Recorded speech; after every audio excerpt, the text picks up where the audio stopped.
నమస్కారం. యూట్యూబ్ ప్రేక్షకులకు మిత్రులు ఛానల్ స్వాగతం సుస్వాగతం. ఈరోజు మనం చేయబోతున్నాం బియ్యం పిండితో గుల్లగా కదకదలాడుతూ వడియాలను ఎలా పెట్టుకోవాలో చూపిస్తున్నాను గైస్. వీటిని పళ్ళు లేని వాళ్ళు కూడా ఈజీగా తినేయచ్చు గైస్. అంత గుల్లగా ఉంటాయి, అంత కదకదలాడుతూ ఉంటాయి. ఇక మనకి ఎండలు కూడా స్టార్ట్ అయ్యాయి కదా గైస్. సంవత్సరం అంతా ఎలా పెడితే మనకి నిల్వ ఉంటాయో పురుగు పట్టకుండా ఆ మెథడ్ అంతా కూడా చూపిస్తున్నాను. ఎక్కడ ఈ వీడియోని స్కిప్ చేయకుండా చూడండి గైస్. దీనికి ముందుగా ఓవర్ నైట్ అంతా 2 కప్పుల బియ్యాన్ని బాగా 2-3 సార్లు వాష్ చేసుకొని నానబెట్టుకోవాలి. ఈ బియ్యంలో ఉన్న నీళ్లు పడేసి ఇంకా కొన్ని నీళ్లు పోసుకొని కడుక్కొని ఒక మిక్సీ జార్ తీసుకొని దీంట్లోకి ముందుగా కడుక్కున్న బియ్యాన్ని దీంట్లోకి వేసేసుకొని కొన్ని నీళ్లు పోసుకుంటూ దోశపిండిలా మెత్తగా మిక్సీకి వేసుకోవాలి. నేను ఈ వడియాలకు పక్కా కొలతలతో కూడా చూపిస్తున్నాను గైస్. 1 కప్పు బియ్యానికి 4 కప్పుల నీళ్ళు పడతాయి చూడండి గైస్. ఇట్లా మనము మెత్తగా దోశపిండిలాగా వీలైనంత మెత్తగా మిక్సీకి వేసుకోవాలి. పిండి మిక్సీకి వేసుకోవడానికి నేను 1 కప్పు నీళ్ళు వాడాను కాబట్టి 4 కప్పులు కాబట్టి 1 కప్పుకు 8 కప్పుల నీళ్ళు అవుతాయి. ఇప్పుడు ఒక గిన్నె ఇట్లా వెడల్పుగా మందంగా ఉండే గిన్నె తీసుకోండి. దీంట్లోకి 7 కప్పుల నీళ్ళు పోసుకొని ఈ నీళ్ళని మరగనివ్వాలి. మనము 2 కప్పుల బియ్యం తీసుకున్నాం కాబట్టి 2 కప్పులకు 1 కప్పుకు 4 అంటే 8 కప్పుల నీళ్ళు అవుతాయి. మనము మిక్సీకి వేయడానికి 1 కప్పు వాడాం. గిన్నెలో ఇప్పుడు మరగబెట్టుకునేటప్పుడు 7 కప్పుల నీళ్ళు, మొత్తము 8 కప్పుల నీళ్ళు పోసుకున్నాము.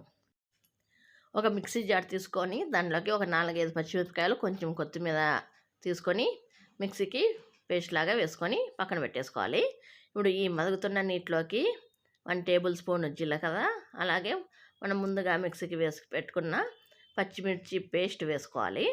అలాగే రుచికి తగ్గట్టుగా సాల్ట్ వేసుకొని మరగనివ్వాలి.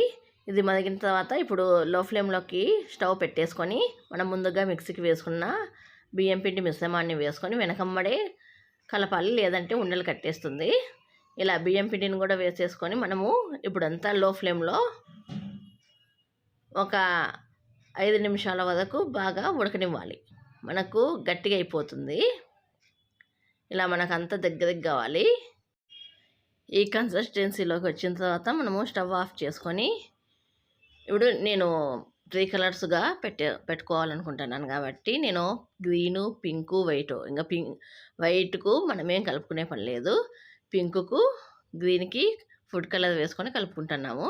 మీరు ఇంకా హెల్తీగా చేసుకోవాలనుకుంటే ఫుడ్ కలర్ లేకుండా చేసుకోండి గైస్.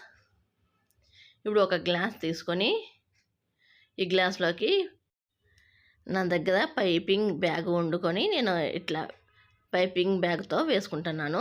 మీ దగ్గర పైపింగ్ బ్యాగ్ లేకపోతే మీరు పాల కవర్ తీసుకొని దాంట్లోకి పిండిని పెట్టేసుకొని మూలకి కట్ చేసుకొని ఫ్లవర్స్గా పెట్టేసుకోండి గైస్. అందరి దగ్గర నాజిల్స్ అవైలబుల్లో ఉండదు కాబట్టి నేను నాజిల్స్తో చూపించడం లేదు.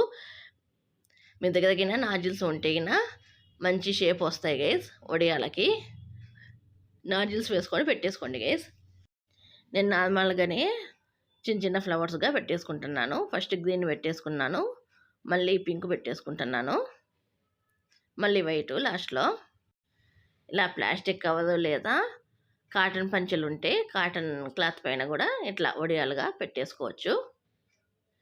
ఎండగిన బాగా పెడతా ఉంటే గైస్ మనము ఒకరోజు పెట్టుకున్నా సరిపోతుంది ఎండలో. అలా లేకపోతే ఎండ సరిగ్గా పెట్టకపోతే 2-3 రోజులు పెట్టేసుకోండి. ఎందుకంటే మనకి ఈ వడియాలు ఎంత బాగా ఎండితే మనకు సంవత్సరం అంతా పురుగు పట్టకుండా అంత బాగా ఉంటాయి. కాబట్టి ఎండలో మాత్రం కొంచెం బాగా పెట్టేసుకోండి గైస్. అందుకే ఎండ ఉన్నప్పుడు పెట్టుకోండి. ఇంకా మనకి ఇప్పుడు ఎండలు స్టార్ట్ అవుతున్నాయి కదా గైస్. అందుకని నేను 2 రోజులు పెట్టేసుకున్నాను ఈ వడియాలు ఎండలో. ఈ వడియాలు కారంగా భలేగా ఉంటాయి కదకదలాడుతూ. చూడండి గైస్, ఇవి ఎంత బాగా ఎండాయో. ఈ సౌండ్ని బట్టి మనకు అర్థమవుతుంది ఎంత బాగా ఎండాయనేది. ఇప్పుడు వీటిని డీప్ ఫ్రై చేసేసుకుందాం.